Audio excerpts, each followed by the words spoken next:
Hi there, welcome to Games Over Qualia. My name is Devon. These videos work in 3 different parts. First, you send me your game and you fill out this form about your intended experience. Second, I'll play the game completely blind and then I explain what I think the game was trying to do. Third, I compare my blind experience with your intended experience and we'll see if they align or if they don't.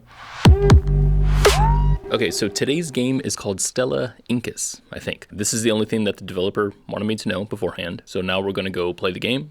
We'll come back. Okay, I have played Stella, Incus. So the developer here, Nick, thank you so much for submitting this game. I think this is a perfect example of needing game design. These are my first impressions. This game is very confusing because nothing is communicated in the game design. There's zero communication. The first question that I ask the dev is about emotions. This whole thing is about emotions. This is the idea that I'm trying to convince game developers of here, is that the experience of the player is the thing that matters the most, as opposed to just focusing on systems, because a lot of times we have to disconnect between the two. Funny enough though, in this instance, I feel like we should focus on the systems. While playing this game, there were no real emotions that came to mind, because in order to get an emotion from a medium, you have to be engaged with it somehow. Let's say that you're watching a movie and you really hated the movie. You hated it because a lot of it broke your suspension of disbelief. If you think about The Room, right, and the infamous worst movie ever made, a lot of times that movie comes off as really funny because all of the dramatic things that they're doing in the movie are not dramatic. I'm so happy I have you as my best friend, and I love Lisa so much. People aren't buying into the emotion that is happening on screen. Even though the emotion might be there, even though, there is drama happening between characters, none of it is believable. So that kind of thing happens here in Stella Incus, where I'm playing the game and I feel no emotion coming on. I don't feel fun. I don't feel interested in anything around me. It's primarily because my brain is working so hard to try to figure out what it is I'm supposed to do in the game. Now, I would say the intro of the game is a cinematic where you see a ship flying through space and then you cut to the interior of the ship. But what's nice about that is that people overlook this a lot. This whole gameplay section, I would have no idea what's happening. But because we had that ship fly through, now I know that I'm inside the interior of that spaceship. So that's a positive. I'm feeling hesitant because the game is so confusing. When you boot up Stella Incus, you're in presumably the inside of a ship. Your first instinct is to try to put out the fires, right? That's the first thing that pops up. It says, there's fires here. So your first instinct, I should put out the fires. Okay, so the player tries to find a way to put out the fires. You can find a fire extinguisher, and when you find it, you can put out fires. However, that's not what you're supposed to be doing. What you're supposed to be doing is turning the power back on, which is weird because it feels like the whole area is very lit already, so it doesn't feel like any power is down. The only reason why I know that is because there was an objective on the right side of the screen that said, turn on power or turn power back on 0 out of 1.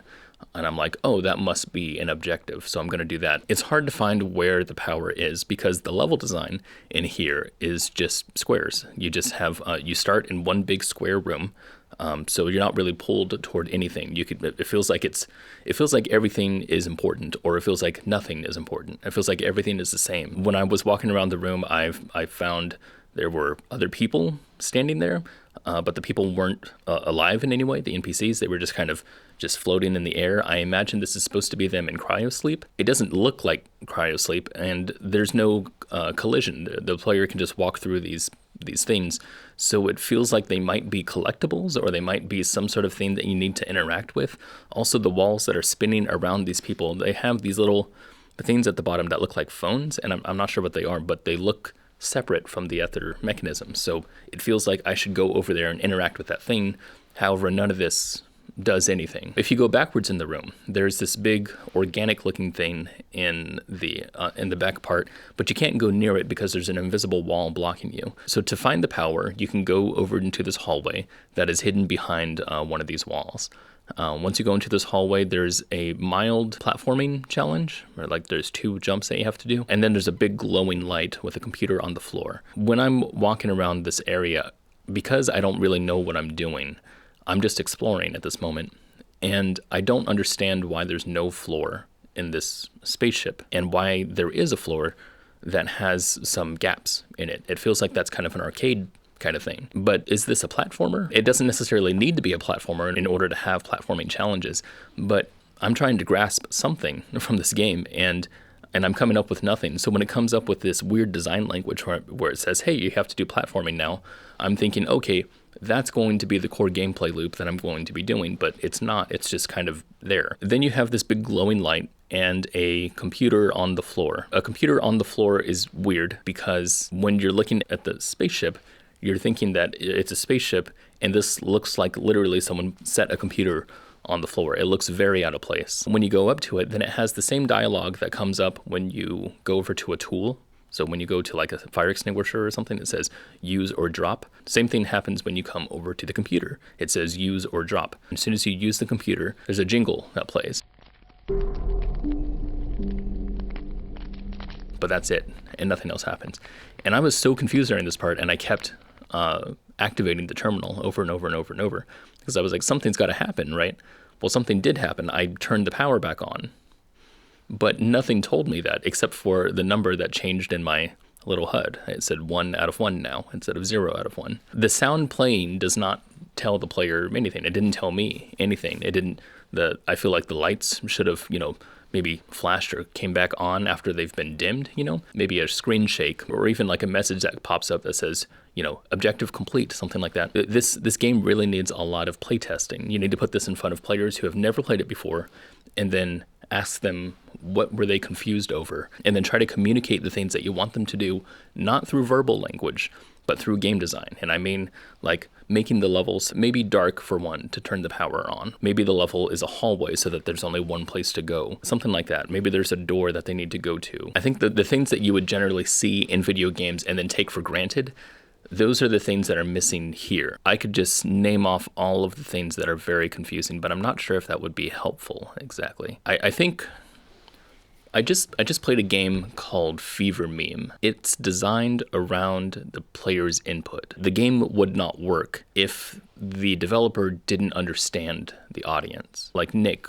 the developer of this game, Nick, you should go play Fever Meme and study how that game communicates with its players, because that's the kind of stuff that I feel like is missing from this game. In Fever Meme, you have things. It's an unfair game. It's one of those, I can't remember what you call it. Anyway, it's a game that makes fun of the player, right? You, like the first, I'm going to spoil it a little bit. I would definitely go play the game if you like that kind of rage bait type of game, but I'm going to spoil the first part here. So the first level, you come to a hallway, and in the hallway there's a split between a big pit of lava and a big hallway. And you're like, well, I can't go to where the lava is, so I'm going to go down the hallway. If this were designed, this would be the most obvious thing ever, right? You have one hallway that's full of lava. Obviously, that's going to hurt you. You have one hallway that is unobstructed. Obviously, you're going to take that hallway. The player understands immediately after looking at it what one is and what one isn't. So you go down the unobstructed hallway, and then you fall through the floor into spikes. So then you try the other one. You try to just jump into the lava, and you find out there's an invisible wall that's preventing you from going into the lava. The developer is looking at what the player would probably do and then swapping it on them. And that whole game is that way, right? The whole game is based on what they think the player would do, and then they create something to make them rage, basically. But the reason why I would say to study it in terms of game design is because it's very, very clear-cut when it comes to communication with the game design. One of the best forms of communication that I heard as a delivery mechanism was from my speech teacher in college. He drew this diagram out, and he said you have a listener and you have the speaker, right? And then what you have through here is the medium, but also what you have in there is noise. And the best speaker can speak through the medium, get through the noise, and land to the listener, right? That's the best type of communication. Now, when you have game design itself is a medium, right? The game itself, you can use the game itself to communicate with the player, but there's a lot of noise in the ways that the player interacts with the game. That noise could be many, many different things. It could be the player's mindset. It could be the way that they're looking at the game. It could be their equipment that they're using. Maybe they're playing on a Steam Deck. I would not recommend trying to play this on the Steam Deck. Those things that you have in the level that don't do anything, the things like the big organic thing in the back, or the people here, or even the fires that are taking place that don't really do anything, those things are creating noise. The message to the player is to turn on the power, but a lot of the other things are bringing their attention toward them. You're not telling the player, hey, turn on the power. You're telling the player, hey, look at all these things, right? Look at this thing and look at that thing and look at how open this room is, and look, there's fires over here, and there's a fire extinguisher, you can use that. There's a flashlight over here, and there's an axe over here. There's a lot of things that you're saying right now. I was watching through my edit of the video. I realized that someone who's watching this video might say, why is it that the things that you see as a problem in this game are considered noise, but not be considered noise in other games, right? Like decoration. For example, Stella Incus has parts in here that are decorative, right? There are parts like the pod bay area. Those parts are decorative. Because there was nothing very obvious to me about where to go next, I ended up going to specific portions of the wall that looked different enough that may have been something that I could interact with. So there was like a red square in front of me that I tried to chop. There was a differently textured door that I decided to try and interact with. The pod bay people I tried to interact with somehow. The organic like mass of some sort that was on the rear part of this room I wanted to try to interact with. A lot of these things, these are straws that I'm drawing at because nothing else is being communicated to me in an obvious way. And the game's also very broken. Not all of the things work. The axe, for example, there's no HUD showing you that you have the axe on you at all times. You can drop it at any time. Instead of pressing G, I did the scroll wheel in it, and it dropped something. I don't think G dropped anything. Also, when you come over to a object, it enters first person mode, which doesn't make any sense. Again, you're communicating this to the player. You're telling the player, hey, we're doing first person mode now, so pay attention. It doesn't seem to be any rhyme or reason. It just seems like the camera just goes into first person mode when they hover over the tools. The tools don't match up with their animations. This is a secondary, but it's weird for me to take the fire extinguisher and then use it against the fire, but I don't really know that I'm using it because he splashes it like this. Like he's using it like the axe, basically. And because it's splashing everywhere, I don't know where it is that I'm pointing it. But what I can do is I can hold the button down and then he'll splash it first and then he'll hold it forward and hit a stream, in front of him.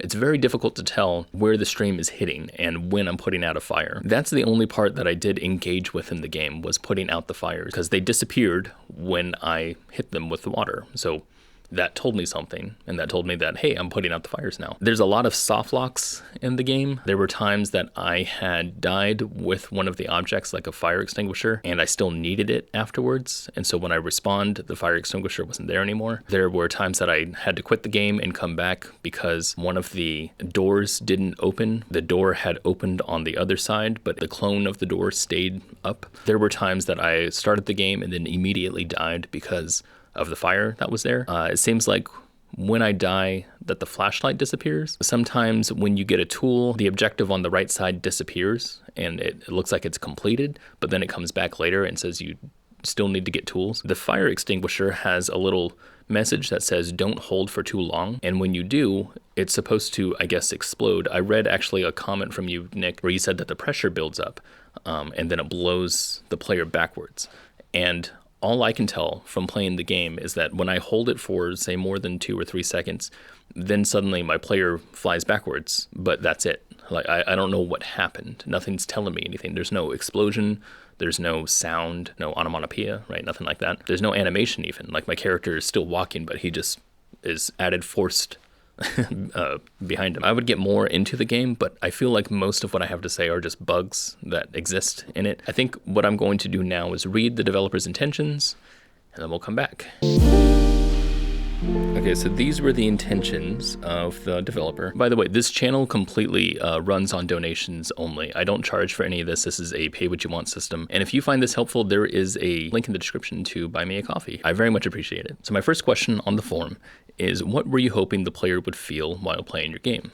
Nick responded, you should hopefully feel intrigue, curiosity, and fun, maybe a sense of wonder. Hopefully you desire to see future tasks and want to see where the story goes. I can't say that I wanted to see more of this. The game didn't seem to communicate to me what the story was. It didn't give me any system to then question. My second question is, why did you choose this experience and not another one? This developer said it's about non-violence, science, fun, exploration, cool abilities, and my take on what a game can be in a world where we can copy anything. I try to give my own unique perspective. I really do appreciate that. I definitely appreciate the non-violence and your own unique perspective, type of thing.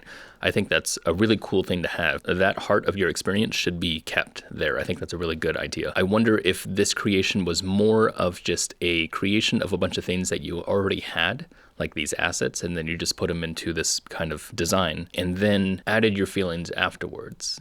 Now that's completely conjecture on my part, but the reason why I say that is because I don't feel any of that from the game. I don't feel that language. I do feel the non-violence part, that's clear. And I do feel the silliness, because I don't know what kind of emote is in here when you right click.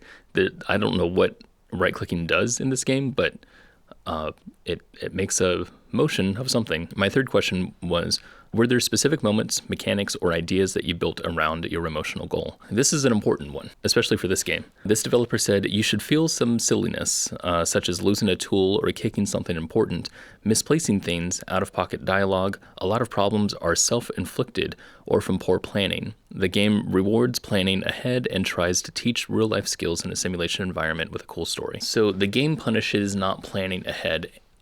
I'm not sure if I understand what that means in this context. So first of all, what you gave me was the demo, which means for those who haven't played the game, it's just one room or three rooms, I guess. To get the fire extinguisher, extinguish fires, go to the other room to turn on the power, and then try to interact with this power area with what looks to be a power cell or a fuel cell or something like that. That part of the game was completely broken for me. The HUD didn't work, and the event system seemed to not work either. I would go to the console and the console would pop up, but none of the buttons did anything. And then when I walked away from the console, the HUD was still there. And then my mouse broke in terms of where I could look. It wasn't responding anymore. So if there's any more to the experience, then I'm not finding it here. It seems to be kind of silly, right? You do have a character who's wearing a big lab coat and he has these big sunglasses on. You have a little message that comes up that says, oops, wrong number, right? So you do have some intent in the mechanics here, or at least in some of the, text and whatnot. Maybe taking that one animation with him, swinging the axe and applying it to every tool that the person has is maybe that's a funny thing, and that's what you're trying to go for. And I could, be generous and say that maybe this entire game is meant to be that way, meant to be really funny, meant to be poking fun at the mechanics of other games, maybe. But the game itself doesn't have any really core gameplay loop at all, and it doesn't really feel like a simulation environment. What it feels like is a level editor, and it feels like you made a level that you found fun, that you found after playing around with these mechanics for a long time, you could do your own things. In fact, it reminds me of when I used to play with Time Splitters 2. This was back in the day of the GameCube. With Time Splitters 2, they have this mission editor where you could create your own missions and your own levels. For me and three of my friends, we would play that, and we would have one person create missions and see how long it would take us to beat those missions. But because all of us have a shared context, it's easy to go into those missions and just understand what needs to be done. Those missions that we made, if they were ever put into the public and sold as a game, no one would understand what is going on. No one has that shared context with me. When you're making a game, you need to provide the context also. You need to provide what it is that you want the player to do, and then let them do it. I think a lot of the emotions that you have, like I said, the emotional goals that you have with this game, if they are goals, I think are great to have. But I think what you should do is, I think you have way too big, way too ambitious of a project on your hands, or at least too ambitious of an idea. I saw your trailer on Steam, and I see that there's a whole another environment that is you're putting together pipes and stuff like that. There's a whole lot of buildings, and you can ride on like cars and stuff like that. If you give this game to people with a goal in mind, thinking that they're going to play it in a specific way, and that confuses them and they don't play it in the way that you want, well, that's what playtesting is for, right? You give this game to a bunch of playtesters and you try to iterate, right? If someone says, I had no idea what to do, you try to get down to it and say, okay, well, what was it specifically that you didn't know? The reason why I say I think this game is really, really ambitious is because there's so many little things that are in this game. I feel like if you were to playtest for all of those things, it would get way too convoluted. So I would, say shrink down a lot. And I mean a lot. I mean, maybe just create one room with one puzzle or something like that and see if you can communicate it successfully to other people, then build on top of that. But use your own personal goals, as the thing to do, right? To guide your motivation to create the game. After having studied game design for so long, for like years, I made my own game. And when I did playtesting with it, there was a lot of people that were really confused with a lot of things. And it's because it takes another perspective, right? It takes somebody else stepping into your project and interacting with it from a different mindset and a different context to let you know what could be misconstrued or what could be miscommunicated. And for me, it revealed a lot of different things. In fact, I even built a whole nother section on my game with like emails and stuff in order to build context so that people understood there was a narrative, right, happening underneath all this stuff. Playtesting is absolutely necessary for every game, I would say. But I would say, scale down, definitely scale down, try to make something much, much smaller and much more directed that doesn't have a whole lot of pieces. You don't want multiple levels. You don't want multiple parts to a level. Stick with one room, stick with like one mechanic, maybe one system, something like that, something very, very simple. Then see if people play it. And then if they do, and they get it, then build on that, right, and keep doing that. I've always said that there's no such thing as a bad mechanic, and in this game, I think you can build context for everything that you have here.